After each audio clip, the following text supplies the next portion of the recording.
Dr. Fernando Griffith, viceministro de culto, nació en Asunción el 18 de enero de 1965. Es doctor en bioquímica especializado en biología molecular. Se desempeñó en funciones profesionales y académicas. Hizo parte de publicaciones y conferencias dictadas. Participó de jornadas científicas y congresos. Es un reconocido conferencista, docente y estudioso de la historia paraguaya. Es el fundador del proyecto educativo Paraguay Poderoso, el cual llamó la atención del Banco Interamericano de Desarrollo para promoverlo de manera formal. Recibamos con fuertes aplausos al Dr. Fernando Griffith, viceministro de culto. Muy feliz, muy emocionado con el homenaje al pastor Tito. Les cuento que desde que llegamos que nos están mimando, hasta con chocolates. Pensaba yo recién, y sobre todo cuando veía al pastor Tito siendo honrado. ¿No es cierto que la honra es el perfume de Dios? Es como que huele a Él, ¿verdad? Es su música, es su esencia, la honra, ¿verdad? Y yo creo que hoy deberíamos aprovechar este eslogan, ¿verdad? Volviendo al primer amor, para honrar a mucha gente que hoy ya no está, quizás, ¿no? Y sobre todo para honrar a Dios. La pregunta que hoy deberíamos tratar de contestar es ¿cuál es nuestro papel en la sociedad? ¿Qué se espera? ¿Qué espera Dios de los hijos de Dios en la tierra? ¿Y qué espera Dios de los hijos de Dios en el Paraguay en particular? Estamos quizás en los tiempos más difíciles de interpretar de todos los tiempos. La abundancia de mentira es extraordinariamente alta. La escasez del bien es evidente. Entonces, el Hijo de Dios, ¿cuál es su papel? Esa es una buena pregunta. Ustedes van a ver ahí, los músicos, seguramente, si hay algún músico, si puede interpretar esta obra famosa. Se llama 4 minutos 33 segundos. La pueden googlear ahora mismo si tienen ganas.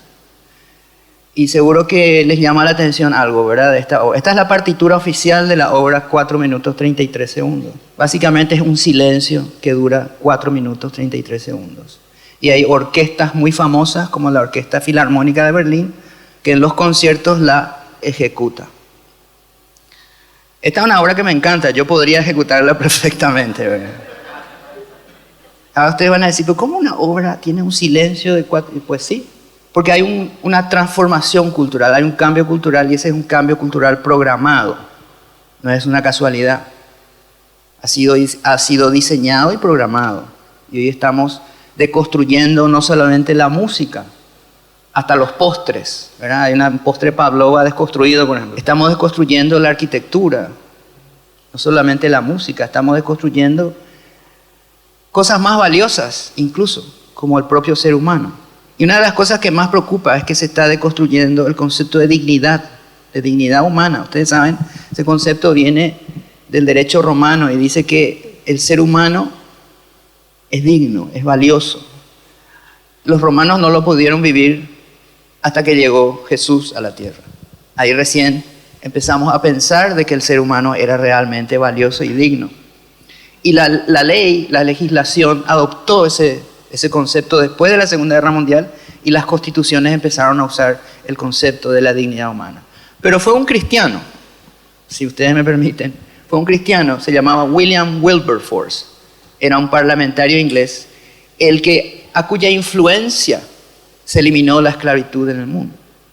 Las primeras leyes que liberaban al ser humano de ese yugo de la esclavitud fueron hechas por cristianos. Para empezar a responder la pregunta, ¿cuál es nuestro papel?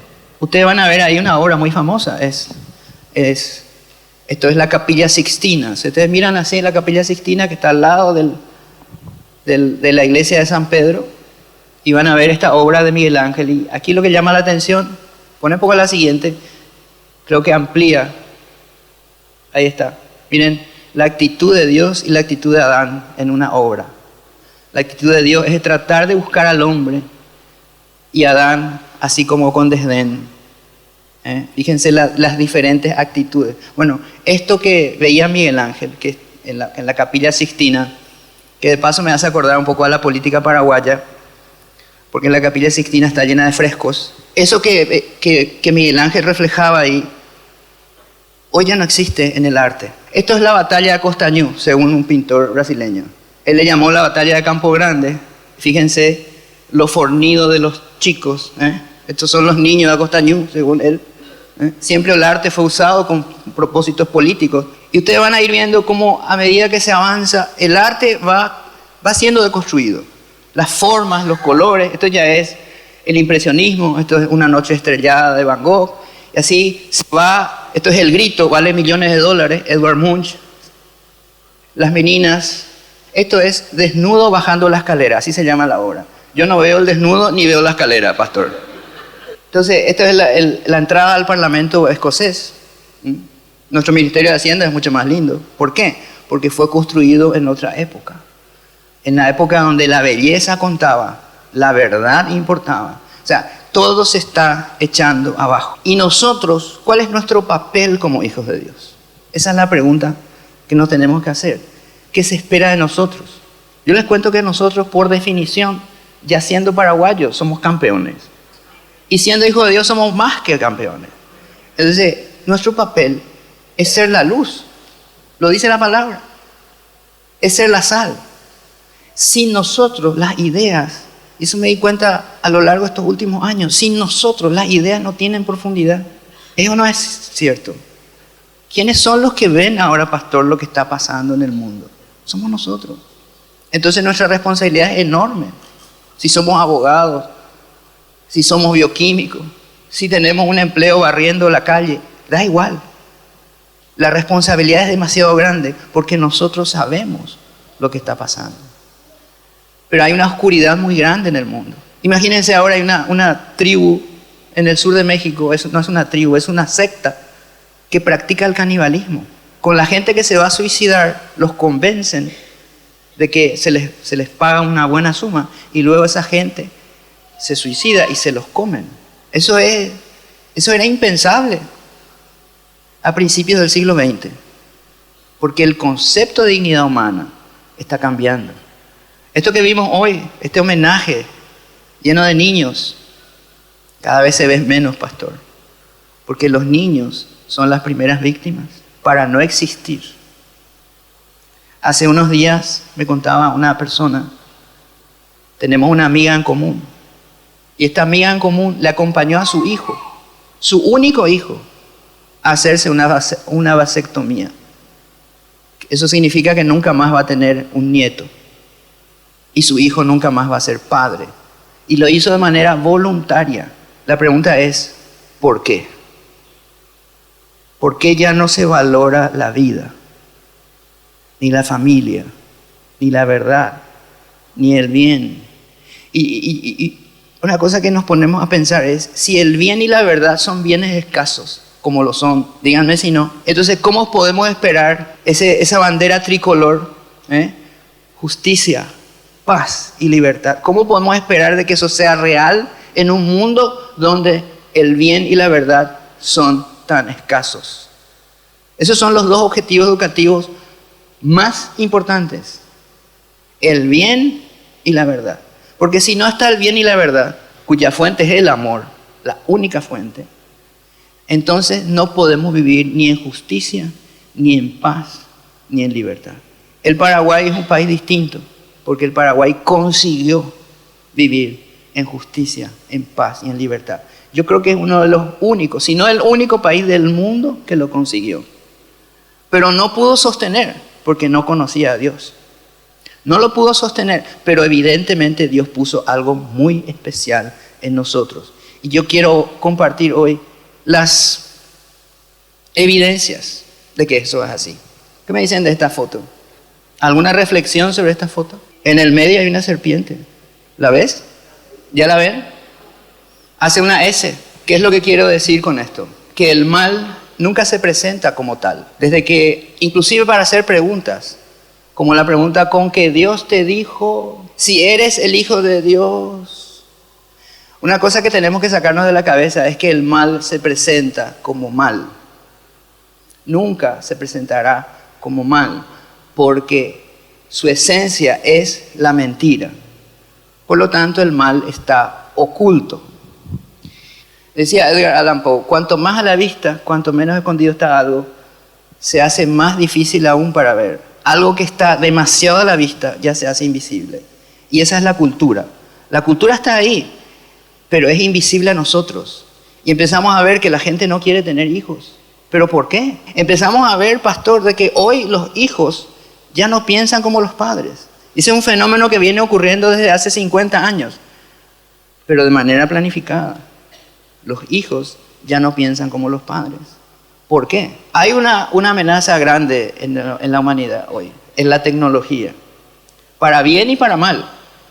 Pero hoy con la tecnología, los medios, las películas, las historias, los cuentos, las redes sociales, que a veces parecen más redes cloacales, están cambiando la cultura frente a nuestros ojos. Antes, los hijos pensaban como los padres. Hasta hace 50, 60 años, los hijos, las generaciones que nacían, pensaban como sus padres. Hoy no es así. Y mi generación quizás sea la peor de todas, porque es la generación pivot, salvo los hijos de Dios. Hay una psicóloga que se llama Pilar Sordo, dice, nuestra generación, que es la mía, es la primera en la historia de la humanidad que le tenía miedo a sus padres y ahora le tiene miedo a sus hijos. ¿Por qué sucede eso? Quizás por este tipo de cosas. Este es un señor que es un presentador de la televisión inglesa. Es muy famoso. Miren lo que dice. El ser humano es una plaga en el planeta. ¿Y qué se hace con las plagas? El problema es que somos los paraguayos, somos tan buenos, porque eso dice nuestra historia, que hasta a las hormigas, ¿qué se le pone? Cuando se van a la ferretería y quieren... ¿Qué se le pide al ferretero? Dame un poco de remedio para las hormigas. ¿Verdad? ¿Sí o no? Los paraguayos le ponemos remedio a las hormigas. El problema es que esas ideologías están por todo el mundo y sus objetivos están bien claros. Según las Naciones Unidas, estuve en Naciones Unidas hace un mes, entramos a orar ahí. Según Naciones Unidas, pangénero. ¿Quién es una persona que es pangénero? Según la definición del relator especial de Naciones Unidas para esto, un pangénero es un género, una persona cuyo género tiene todos los demás géneros al mismo tiempo. ¿Qué es un hidrogénero? Es una persona que comparte características con el agua. ¿Qué es un género vacío? Una persona que se define como género vacío es un género que se describe, como su nombre lo dice, un género vacío, que cuando es consultado sobre su género, solo tiene un espacio en blanco en su mente. O el amicagénero. Amicagénero es un género que cambia según el amigo con quien uno se encuentra. Esto está pasando frente a nuestros ojos. ¿Y cuál es nuestra misión como hijos de Dios? ¿Cuál es la idea? La idea es que le llevemos al ser humano, esa gente le quiere llevar al ser humano a una desertificación completa. Por eso los niños son tan importantes, porque es un desierto biológico donde la gente ya no tiene hijos. Es un desierto intelectual donde la gente ya no puede pensar con profundidad. Es un desierto creativo donde la gente ya no puede crear una solución práctica a sus problemas. Es un desierto. Pero el Paraguay se enfrenta a esto porque el Paraguay es distinto. El Paraguay siempre fue distinto. Dice una de sus ideólogas, el embarazo es una atrocidad, dice Sulemit Firestone. El embarazo es una atrocidad. Esta es una actriz colombiana muy famosa que dice, la verdad y el bien son bienes muy escasos. El problema es que en el Paraguay hay razones para pensar de que el Paraguay es la tierra del bien y la verdad. Y vamos a ver por qué. En primer lugar, miren lo que decía el 42. Richard Allen White, hace poco murió, era un historiador. Decía él, eso que se planteó en la Revolución Francesa no pasó en Francia. Al mismo tiempo que en Inglaterra se estaba aboliendo la esclavitud por los cristianos, la Revolución Francesa, al mismo tiempo, estaba planteando la libertad, la igualdad y la fraternidad, pero mientras tanto instalaba el reino del terror. 40.000 muertos en 10 meses. 40.000 muertos inocentes en 10 meses. ¿Eso es libertad, igualdad y fraternidad? No. Tienen ahí la diferencia. Alexis de Tocqueville se llamaba un filósofo francés. ¿Y por qué decía Alexis de Tocqueville? La democracia triunfó en Estados Unidos y no en Europa. Se fue a Estados Unidos a averiguar por qué. Y la diferencia eran los cristianos. Esa era la diferencia. Porque donde están los hijos de Dios, se ama el bien y se ama la verdad. Y florece la sociedad a través de los niños y a través de las nuevas generaciones. ¿Saben cuál es la tasa de natalidad del Paraguay hoy? 2.4. Si llegamos a bajar a 2.1, ya no crece el Paraguay. Es que la tasa de natalidad está llegando, hay culturas que ya van a desaparecer. Italia tiene tasa de natalidad 1.1. Coman pasta, rápido. No hace falta que se apuren tanto tampoco. España tiene 1.2. Son culturas que van a desaparecer porque ese es el diseño.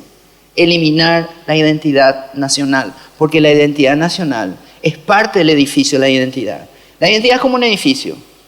Y los fundamentos son la verdad y el bien.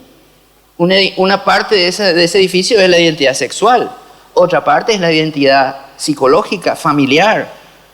Los hijos del pastor Tito saben quiénes son. Pues esa remera que ayer estaban, esa es una gran remera. Decía, sé quién soy yo. Ustedes saben quién son ustedes, porque su papá les ministró la identidad.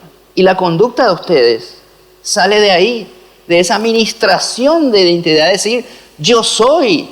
Ustedes no van a recordar lo que su papá les dijo, van a recordar quién es su papá. Cada vez que se les plantee la dicotomía entre el bien y el mal, van a elegir el bien porque saben quiénes son. Porque el bien y el mal se asocian a la identidad. Y una parte muy importante de ese edificio se llama identidad nacional. Recuerdo una anécdota, voy a adelantar mucho.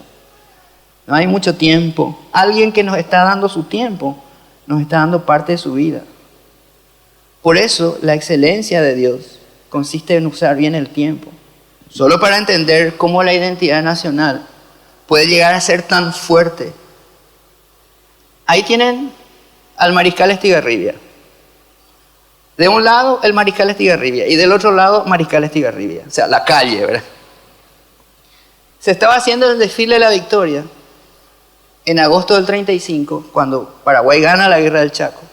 Y aquí vemos a tres personajes históricos. En el medio, en ese momento, era el general José Félix Estigarribia. A su lado, una calle, Eusebio Ayala, era el presidente. Fíjense la elegancia de Eusebio Ayala. No Eligio ya estaba muerto. Y aquí está su esposa, la esposa del general Estigarribia se llamaba Julia Cueto. Ambos murieron en un accidente aéreo un tiempo después. Y se acerca, fíjense en la cara de Estigarribia. La cara de Estigarribia es como que está un poco preocupado, ¿verdad? No está feliz. Es porque unos segundos antes se acercó a él una señora. No le dejaban pasar al principio. Él cuando ve que una señora se acercaba a él, le hace así a los guardias, le dicen que le dejen pasar. Se acerca a la señora y le abraza. Le dice, ¿le puedo abrazar? Sí. Le abraza. Y le dice en el oído, general, le quiero bendecir. Quiero agradecerle por todo el sacrificio que hicieron.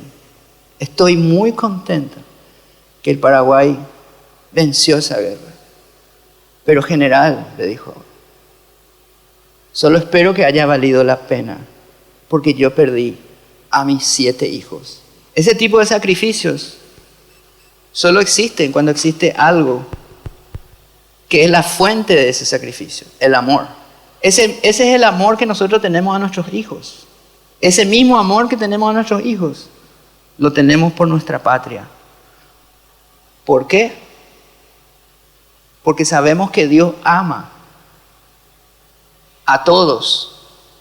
Sabemos que Dios pone en las naciones misiones especiales. Paraguay tiene una misión muy especial. Paraguay es la nación donde mucha gente prefirió la muerte antes que renunciar a su país. Si no, ¿cómo le podemos llamar a lo que hizo José Matías Vado, por ejemplo? Que no es una ciudad.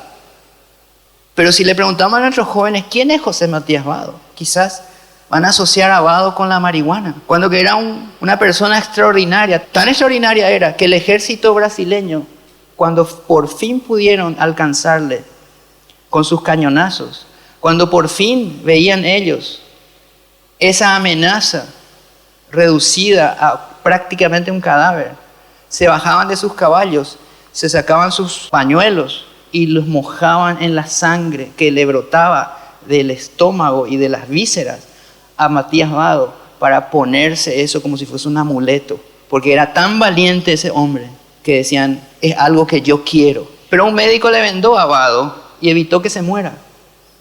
Esa noche se recuperó y al día siguiente amaneció totalmente vendado. Pudieron salvarle la vida. Pero a la mañana aparecieron en el campamento enemigo unos paraguayos que venían de Buenos Aires a pelear contra el Paraguay, los legionarios. Y le quisieron dar una bolsa con pepitas de oro en homenaje a su valor, porque en el fondo estaban orgullosos de ser paraguayos. ¿Y saben qué hizo Vado? Se levantó de su lecho, los echó a patadas y se arrancó las vendas, porque él prefirió morir que recibir un homenaje que deshonraba a su país. Y hoy para nosotros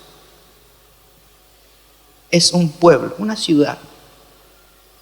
O el teniente Fariña, que se enfrentó a toda la flota brasileña con un cañón, un solo cañón, puesto en una canoa. Se enfrenta y dura 5 días el combate, 5 días, y no pueden con él. Y cada vez que él impactaba en uno de los buques brasileños, lanzaba un grito, un zapucay que se escuchaba por kilómetros.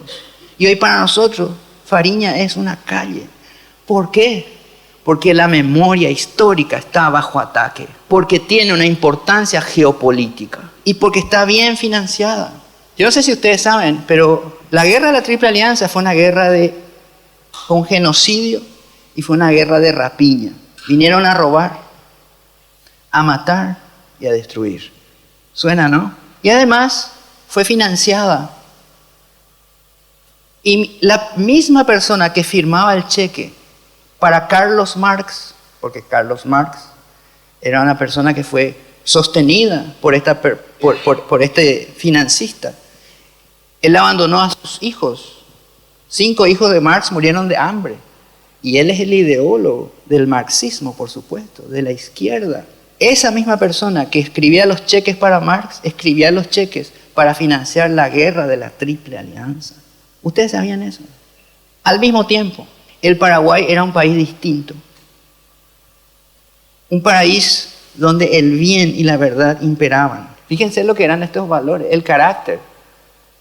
Ranger decía, ¿por qué en el Paraguay las cosas iban tan bien? ¿Por qué la gente amaba al Paraguay? ¿Por qué no había muerte en el Paraguay? ¿Por qué, decía Félix de Azara, era el Paraguay la tierra de los iguales? Félix de Azara era un gran cartógrafo militar español, vino en el siglo XVIII y ya veía en nosotros algo distinto. Decía, aman la libertad, viven en sus campos, en su estancia, y ahí no le falta nada. Era imposible ser pobre, decía Manuel Domínguez. ¿Por qué? Porque éramos capaces y amábamos al ser humano. Por eso éramos tan hospitalarios. Dice que éramos los más hospitalarios. Amábamos la paz, el sacrificio. Nosotros éramos realmente distintos. McMahon, que era un embajador que vino al Paraguay, decía, este país es tan impresionante que hasta los niños pelean con los padres para defender a su país. Y cuenta el caso de un niño que tenía 10 años, que estaba peleando la trinchera con su papá. Y dice que su papá cae por efecto de las balas, cae. Y el niño, en vez de llorar, levanta el fusil y sigue disparando él hasta el final de la batalla.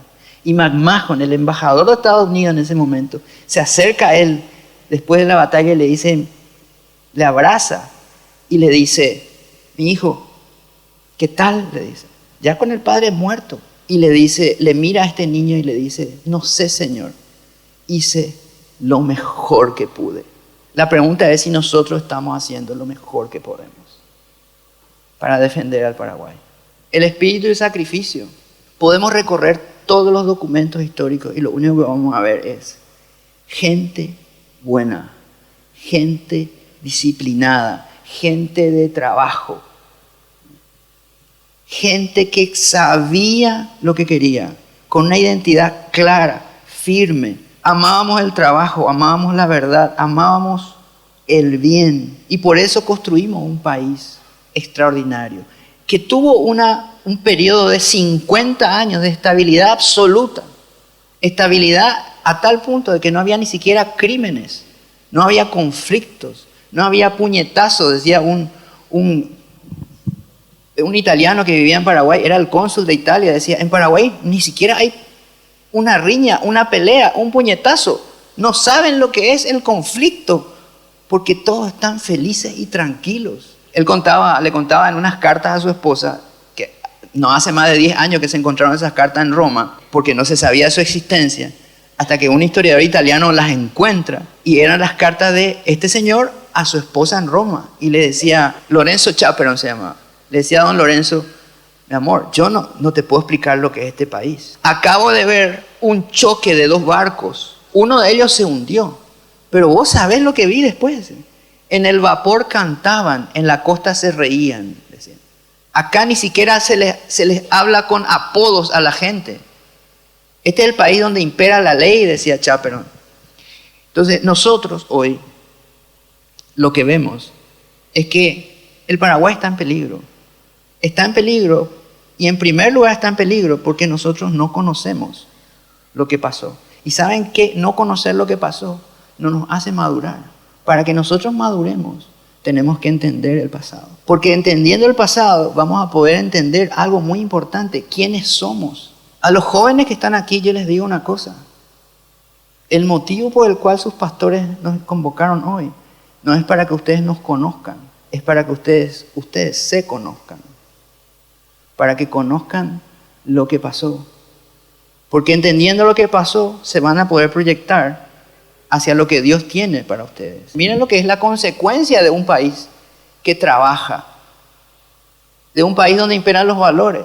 Esto se escribió, este era un embajador que vivió 15 años antes de que estalle la guerra. Miren lo que decía, Paraguay es la nación más poderosa del Nuevo Mundo, después de los Estados Unidos. O sea, en realidad, después de que hace ese comentario, ya se olvida de que era americano, porque después dice que su pueblo es el más unido y que su gobierno, el gobierno del Paraguay, es el más rico que el de cualquiera de los estados de este continente.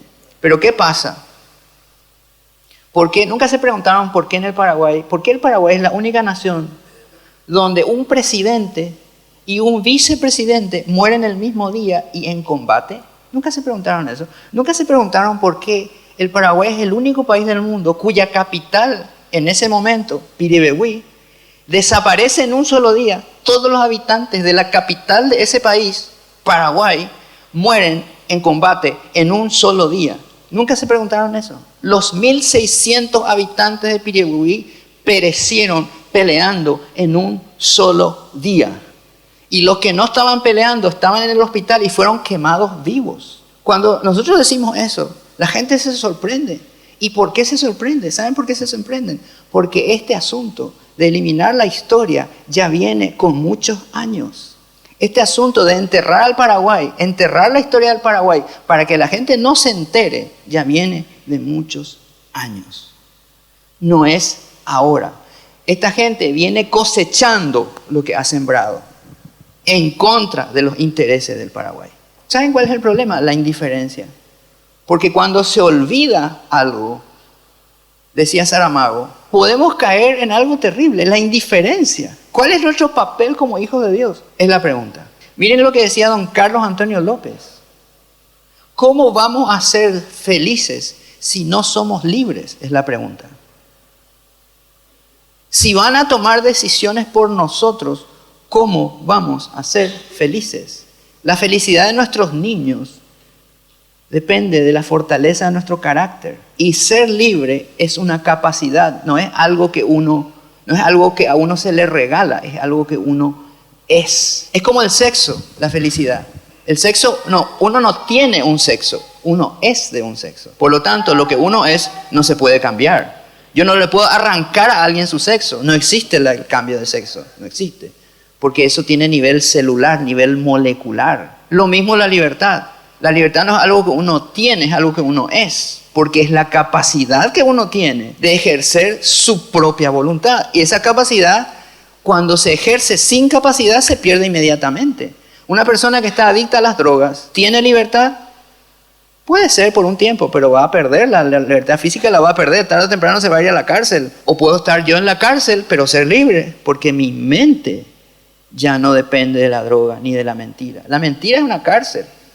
Entonces la libertad es muy profunda la libertad como para tomar ese término a la ligera. El siguiente es un documento que estuvo en mis manos varias veces.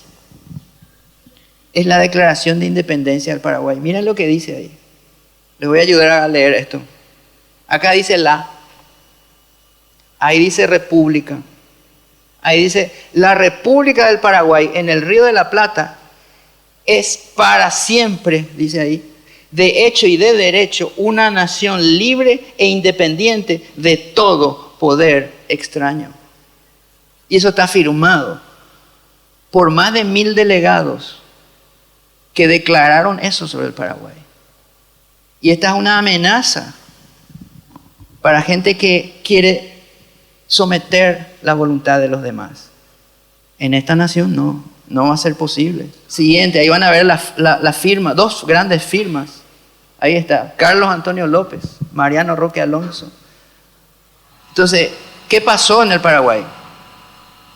Paraguay fue absolutamente soberano. Absolutamente.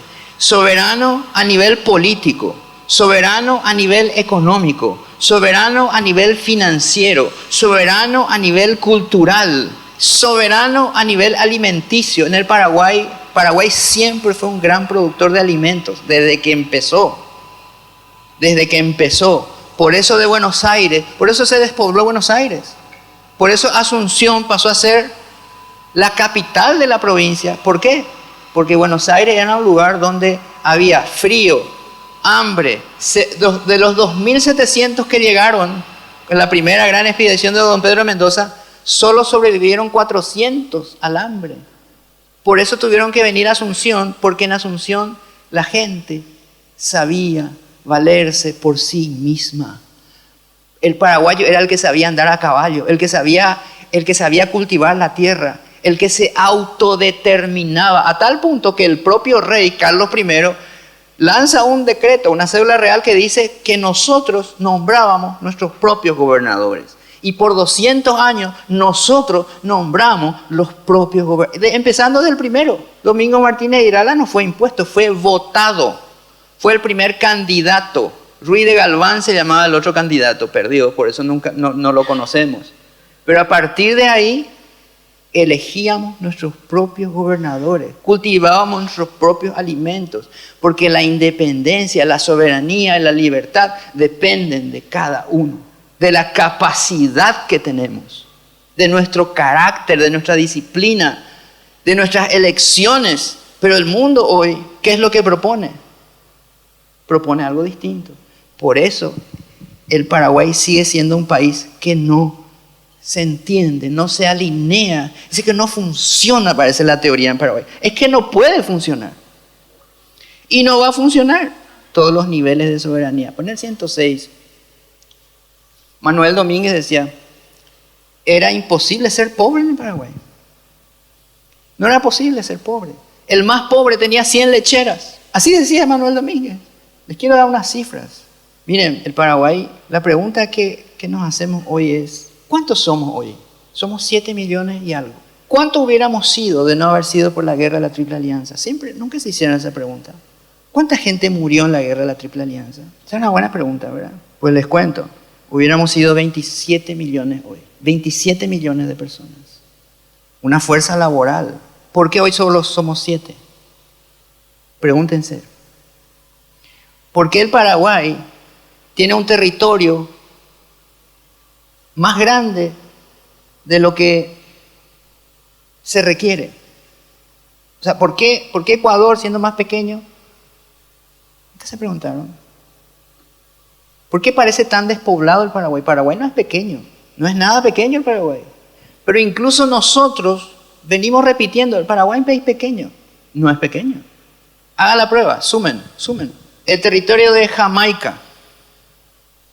Vamos a Centroamérica. Jamaica, Haití, Puerto Rico, Bahamas, El Salvador. Bueno, vamos a otro continente. 5 ya, ¿sí? Sigan sumando los territorios.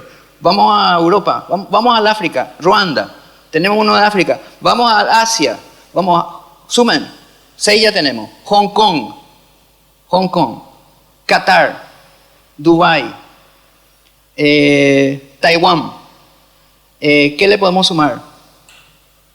Vamos a Europa, súmale a eso, Bélgica, Holanda, Suiza, Austria, Dinamarca, 16 países ya tenemos. Todo eso es más chico que el Paraguay. Todo eso es más chico que el Paraguay. Y con 7 millones. ¿Y por dónde están los ausentes? ¿Dónde están los que no están? ¿Por qué no están?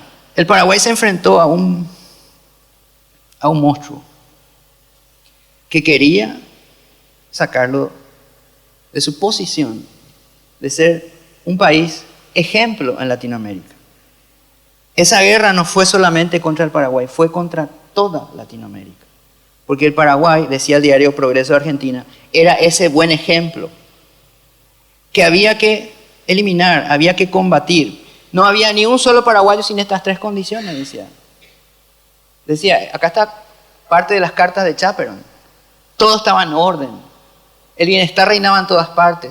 Ustedes pueden recorrer todos los documentos históricos. No hay ni uno solo que no diga esto. ¿Lo podemos asumir? Por supuesto que lo podemos asumir. Miren lo que decían los periódicos. Un periódico de Inglaterra decía esto. La educación en Paraguay está tan ampliamente distribuida que difícilmente exista en Paraguay una sola persona que no sepa leer y escribir y contar. Una situación que probablemente no existe en ninguna otra parte del mundo. Efectivamente, no existió esto en ningún otro lugar del mundo. Un día llega al Paraguay un francés que quería vender arados. Se llamaba Amadeo Bonpland. Él era un señor que era parte de una expedición científica, la expedición de Humboldt. Y llega al Paraguay y el doctor Francia, que era tan desconfiado, lo mandó preso. Y cuando estaba preso en Santa María, le escribe una carta a su amigo y le dice, amigo, tengo que contarte varias cosas importantes. En francés la carta. Primero, no pude vender ni un arado, porque en Paraguay todo el mundo tiene su arado. ¿Por qué? Porque Paraguay fabrica su arado. Segundo, sorpresa, amigo. Cuando van a salir a sembrar, están leen cómo sembrar. Su propio presidente le escribe de puño y letra las instrucciones de cómo sembrar, cómo cosechar. Amigo, en nuestra Francia natal nadie sabe leer. El 80% no sabe leer. Acá todo el mundo sabe leer y escribir. Tercera sorpresa, me mandó preso. Desconfió de mí, cree que soy un espía y me mandó preso. Y estuvo preso 10 años, Amadeo Bonpland, por desconfianza. Claro, después Francia se dio cuenta que no era un espía. Entonces le envía un emisario y le dice, se baja de su caballo y le dice, señor Bonpland, sí, usted se puede ir. ¿Cómo? Usted se puede ir. Pero yo no me quiero ir. Y le dijo, usted no me está entendiendo, señor Bonpland. Yo vengo de parte del dictador supremo y perpetuo de la República del Paraguay, don José Gaspar Rodríguez de Francia. Por lo tanto, usted se va a ir. Ah, bueno, dijo. Juntó todas sus pertenencias, ya era rico, ya era rico. Ganado, mucho ganado, carretas, cruza el Paraná y en Entre Ríos le escribe otra carta a su amigo y le dice, amigo, tengo que contarte varias cosas. El doctor Francia me dejó ir, pero qué tristeza, no dejó que yo saque a mis hijos del Paraguay, porque valoraba a los niños. Y qué tristeza, amigo, salí del Paraguay llorando. Llegué llorando, pero salgo también llorando. Y qué tristeza, amigo, cómo se nota que ya no estoy en el Paraguay. Acaban de asaltarme y me robaron todo lo que tengo. En París lo mismo, se publicaba la misma cosa. Siguiente, en Nueva York se publicaba la misma cosa. Miren lo que decía. Paraguay, no, decía el Express, después desapareció este diario. Paraguay ya no es más la nación desconocida hace pocos años. Hoy sabemos que es la más rica, la más exuberante y la mejor ubicada de todos los países. Pero nosotros hoy decimos, ¡ay, somos mediterráneos! Esa fue precisamente la causa de la guerra, porque los grandes ríos son la riqueza del continente. Yo no cambio un kilómetro del río Paraná por 1000 kilómetros de océano Atlántico. No sé ustedes. Y esa fue la causa de la guerra. Decía Félix de Azara, si Paraguay pierde el río, pierde el Paraguay. Por eso es que la gente se levantaba en contra de la imposición de estos países de someter al Paraguay. Paraguay se las arregló solo para desarrollarse. ¿Qué país se puede desarrollar solo, sin ni un crédito, sin ayuda de ningún tipo, sin universidades? Paraguay no tenía universidades. No porque España no quisiera, es que era el Paraguay una provincia de frontera y constantemente teníamos que entrar en combate contra los bandeirantes para seguir siendo el Paraguay. Por eso no había universidades. Por eso el paraguayo era tan capo, el que sabía andar a caballo, el que sabía pelear. Cuando ustedes sabían que Buenos Aires fue invadida 2 veces por ingleses que querían someter a la Argentina. ¿Y quién le defendió a los argentinos? Los paraguayos. Fuimos llamados y fuimos a defenderle y le derrotamos a los ingleses 2 veces. ¿Saben en cuántos días llegamos a Buenos Aires? Imagínense lo que es. El 4 de agosto de 1803 salimos, llegamos al 11 de agosto. 185 kilómetros por día, imagínense. Y al llegar empieza el combate. Paraguay entró en combate. Pero nosotros hemos olvidado lo que es ser paraguayo. Es muy triste. Es muy triste porque hay tantas respuestas de lo que es ser paraguayo ahí, en esas páginas gloriosas de la historia. Había un señor que se llamaba John William Whitehead. Era un ingeniero británico. Él era el dueño de esta publicación. Se llamaba El Ingeniero. Y un día le recibe la visita de don Francisco Solano López. Y don Francisco le dice: señor Whitehead, he venido del Paraguay para contratarle y llevarle al Paraguay. Yo no sé exactamente, sé que la conversación se llevó a cabo en inglés, pero no sé exactamente los detalles de la conversación. Pero me gustaría pensar de que fue más o menos así por lo que pasó. Dice que don Francisco le trata de convencer a Whitehead para traerle al Paraguay. Y Whitehead se negaba, diciendo: no, don Francisco, ¿cómo me voy a ir al Paraguay? Yo tengo 50 funcionarios, tengo 4 hijos, tengo esposa, soy el dueño de la revista El Ingeniero, soy profesor universitario, ¿cómo yo me puedo ir al Paraguay? Y le dice: yo sé cómo, le dijo, le vamos a pagar 1.000 libras esterlinas. Eso es dinero de hoy, $150,000 al mes más o menos. Entonces seguramente Whitehead le dijo: ¿a qué hora salimos, don Francisco? Y van a ver los nombres de algunos de los contratados, al contado. Contrató a Whitehead y a 50 más. Vino con sus 50, contrató a Paddison. Y van a ver ahí los nombres. Contrató a Grant, contrató a Page, miren las profesiones, a Godwin, a Lydia, a Tweed, a Coswin. Miren las profesiones. No eran simplemente técnicos. Eran personas, seguir más, Nico, porque estos son como 300 nombres. Fíjense el poder económico que uno tiene que tener para ir a hacer estas contrataciones. Esteban, es como si yo me voy a SpaceX y le digo: ¿puedo hablar con tu ingeniero, señor Elon Musk? Y le contrato. Es la misma cosa, porque es la tecnología de punta de esa época. Ese era el poder económico del Paraguay. Y todos estos se quedaron en el Paraguay. Es más, algunos de ellos combatieron por el Paraguay en la guerra. Como Thompson, que nos ayudó a hacer las trincheras en Curupactú. Era un pueblo que se negaba a desaparecer. Fíjense las tasas de alfabetismo de esa época. Estos eran los que sabían leer y escribir en esa época. Miren dónde estaba el Paraguay. Un sueldo de un soldado, porque el soldado paraguayo cobraba sueldo, era 7 pesos. Pero ustedes me van a decir: ¿qué hago con 7 pesos? ¿Cómo llego a fin de mes? Sencillo, con 7 pesos se compraban 12 vacas. Ese era el poder adquisitivo de los 7 pesos. La pregunta es, Pastor Tito, ¿cuántos asados vamos a hacer con 7 vacas al mes? ¿Cuántas milanesas podemos comer? Una maestra ganaba 10 pesos. 10 pesos, con 10 pesos 16 vacas. Es como hoy decir 30 millones de guaraníes, lo que ganaba una persona con un sueldo básico. Pasa por Nico, para que vean que esto lo tenemos que saber porque forma parte de nosotros. El 156, ahí están las deudas externas, 156. Las deudas externas en onzas millones de onzas oro. Cuando hablamos de millones de onzas oro, si decimos que Brasil debía 11 millones de onzas oro, ustedes tienen que hacer eso al dinero de hoy. Esto es antes de la guerra.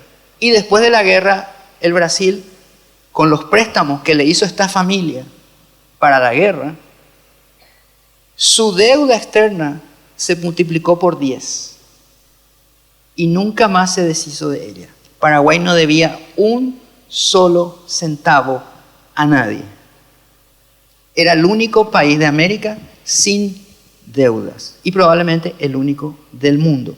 Fíjense lo que eran las exportaciones. Las exportaciones del Paraguay eran más grandes que las de Argentina, mucho más grandes.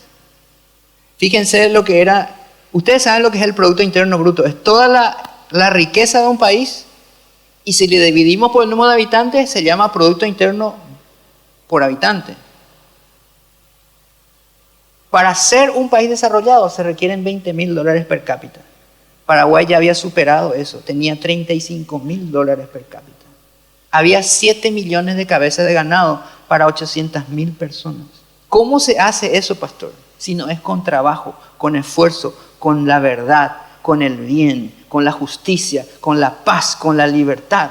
Por eso es que riñe cualquier intento de someter a una nación a través de su cultura, a través de sus leyes, riñe con nosotros. Nosotros no somos así. Yo sé que no tenemos mucho tiempo, pero sí quiero contestar 2 preguntas antes. Contarle una cosa y contestar 2 preguntas. Este señor era un héroe de guerra. Él es Martin McMahon. Él es el que vio a los niños peleando. Le amaba al Paraguay. Y cuando le preguntan a él en el Congreso norteamericano si era cierto lo que estaba pasando, él dijo sí. Hay niños que están peleando en la guerra del Paraguay. Yo los he visto pelear con gran coraje y heroísmo. Esta es la materia prima de los soldados que después van a morir a los campos de batalla. Estos niños le hace el siguiente, le hace un poema al Paraguay y el poema se llama Resurgirás, Paraguay. ¿Es una poesía o es una profecía? Es la pregunta. Es una profecía. Cuando ustedes leen esto, se dan cuenta de que es una profecía que se lanzó sobre el Paraguay. Somos las mismas personas que han construido un país extraordinario. Somos hijos de Dios. El bien y la verdad nos acompañan. El Padre, el Creador del universo, está con nosotros porque Él ama el bien y la verdad, porque Él ama el Paraguay. Entonces, si Él con nosotros, ¿quién contra nosotros? ¿Cuál es nuestro papel en la historia? ¿Cuál es nuestro papel en la historia? Voy a contar algo ahora. Algo que de joven, iba a decir de chico, pero eso sigue siendo así, que de joven, ¿saben hablando de eso? ¿Saben lo que ellos quieren? Que nosotros seamos bonsai. Yo ya soy lo bonsai, ¿verdad? Pero ellos quieren que nosotros seamos bonsai cognitivamente hablando, identitariamente hablando. ¿Y cómo es un bonsai? Un bonsai es un árbol al cual se le sometió a la hambruna, al hambre. ¿Y qué es el hambre para nosotros? Es la escasez de información sobre el verdadero Paraguay. Si nosotros queremos crecer y dejar de ser bonsai, tenemos que conocer lo que sucedió. Tenemos que saber lo que somos. Tenemos que entender por qué somos lo que somos. Tenemos que saber dónde está la serpiente, qué pretende. Pero lo primero que tenemos que saber es lo que decía esa remera hermosa que ayer la vi acá. Sé quién soy. Les quiero mostrar algo. Las batallas de la guerra de la Triple Alianza, el número de combatientes, Paraguay nunca estuvo en ventaja. Hubo 30 batallas y 80 combates. 30 grandes batallas. 30. Casi la mitad la ganamos igual. Pero hubo 3 que perdimos. Y esas 3 no pudieron hacer que nos recuperemos. A pesar de la diferencia de fuerzas, Lo extraordinario del soldado paraguayo se vio en sus campos de batalla. Y ustedes se van a preguntar, ¿pero por qué? ¿Por qué el Paraguay no se levantó? Pasaron 153 años. ¿Por qué el Paraguay no se levantó? Ustedes tienen que conocer la verdad. Acá ustedes ven, esta foto se sacó el 7 de agosto de 1945 en Hiroshima. El día anterior había explotado la bomba atómica ahí. Este señor se murió después por la radiación. Y él no sabía dónde estaba la serpiente. Pero ¿qué pasó con el Japón? Japón, ¿por qué se le usa al Japón como ejemplo? Porque es un ejemplo de esfuerzo, de trabajo, de unión. Fíjense lo que era antes de la guerra el Japón. Antes de la guerra tenía 74 millones de habitantes. Después de la guerra, miren cómo el número de hombres cayó, pero aún eran 71 millones de habitantes. Esta es la verdad del Japón. Fue una disminución de la población de 2.78%. Pero la pregunta, pastor, ¿cuántos de estos, esta barra en azul, las mujeres? ¿Cuántas de estas mujeres, cuántos de estos hombres en amarillo eran médicos, arquitectos, cooperativistas, ingenieros?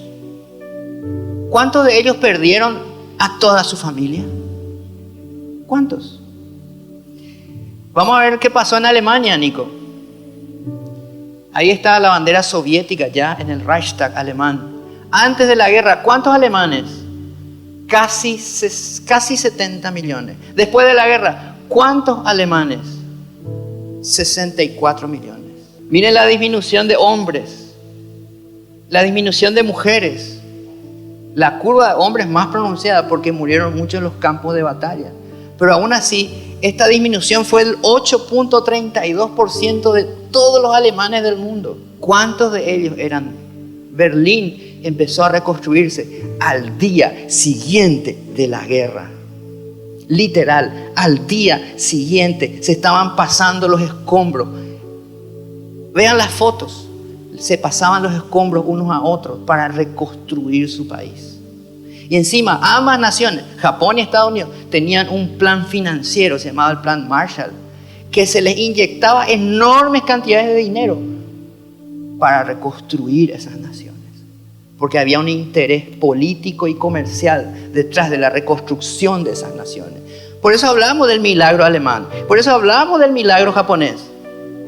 Pero vamos a un caso más extremo, Nico. Siguiente, vamos a un caso aún más extremo. Este caso que nos toca tan de cerca, porque cómo le amamos a este pueblo, ¿verdad? Al pueblo judío. ¿Cuántos eran antes de la guerra? En todo el mundo había un poco más de 16 millones de judíos en todo el mundo.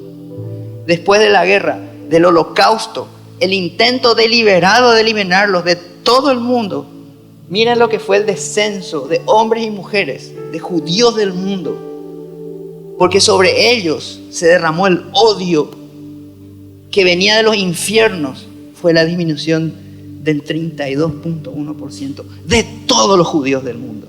Pero si esto se llama holocausto y se llama con justicia, se llama holocausto, vaya que sí. Entonces, ¿cómo, Nico? ¿Cómo le llamamos a lo que pasó en el Paraguay? ¿Cómo le llamamos a esto?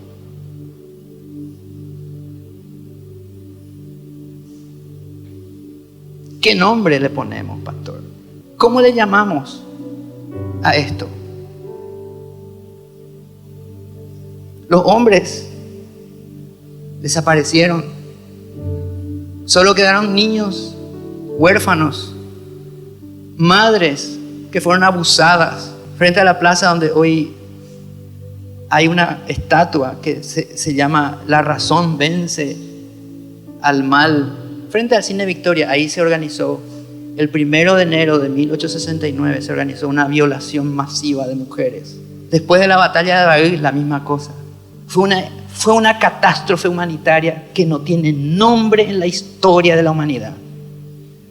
Y nosotros, sin conocer la verdad. ¿Cuál es nuestra función como hijos de Dios? Esa es la pregunta. Esa pequeña franja roja son 20.000 niños Y esa franja azul que le sostiene son 180.000 mujeres que perdieron todo lo que tenían. Sus padres, sus hijos, sus maridos, sus hermanos, sus tierras.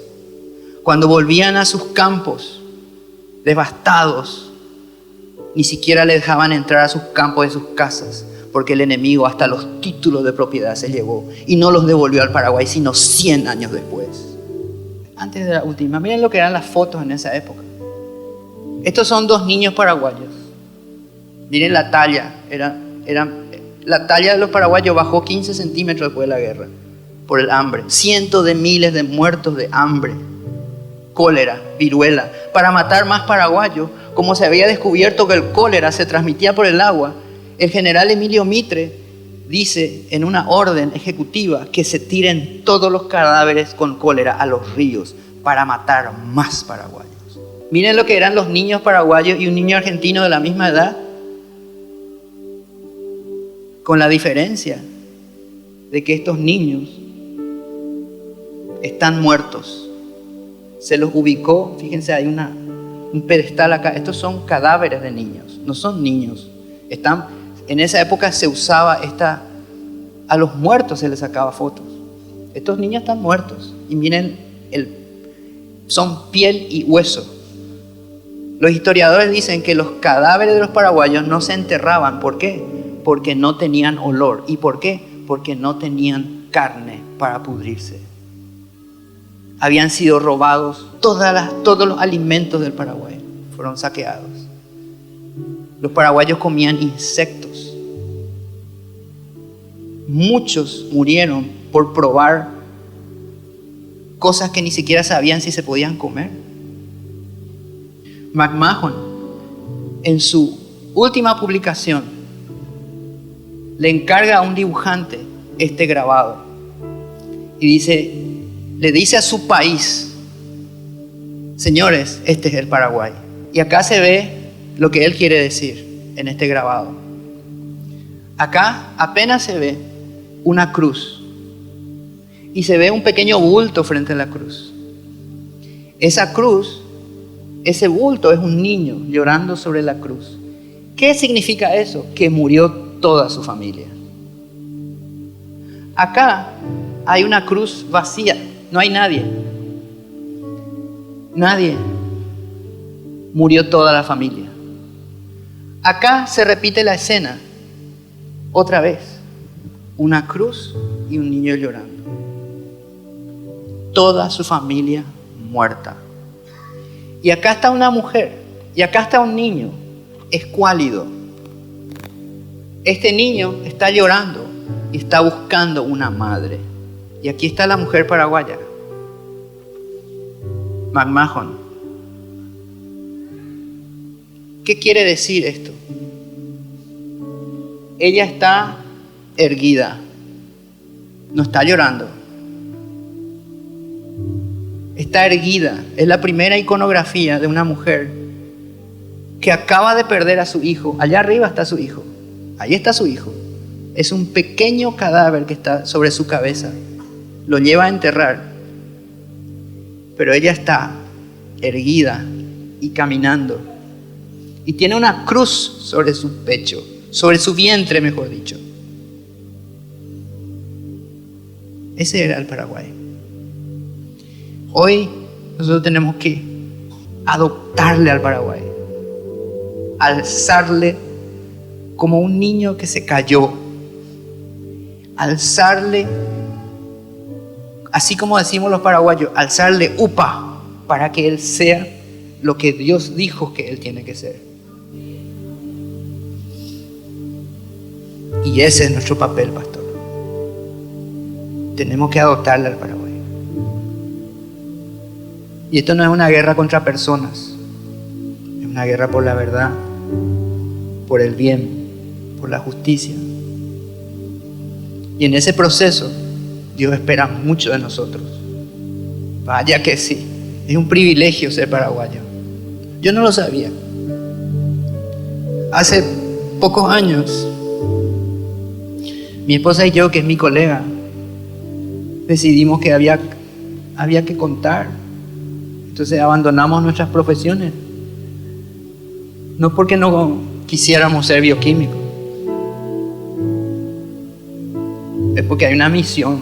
Y hay que enviar a los hijos de Dios a todas las esferas. A la justicia, a la política, a los medios, a las universidades, a que sean la luz en esta oscuridad que cubre gran parte de la tierra. Hoy los cristianos son los más perseguidos del mundo porque nosotros decimos la verdad a riesgo de nuestras propias vidas. Hay 4.000 cristianos que mueren por año por ser cristianos. Hay 250 millones perseguidos en todo el mundo. Pero es aquí donde la verdad tiene que brillar. Porque nosotros somos la luz. Y hace muchos años yo llegué a la conclusión, porque el Espíritu así lo quiso, no porque haya algo en mí que pueda obtener esa verdad por sí mismo. Es porque hay un Espíritu que está en nosotros, que nos quiere contar la verdad. Pero tenemos que escucharle. Y esa conclusión es que es un privilegio ser paraguayo. Es una responsabilidad ser paraguayo. Porque yo estoy seguro, pastor, que Dios ama a todos los seres humanos. Pero a algunos les dio el privilegio de llamarse paraguayos. Muchas gracias.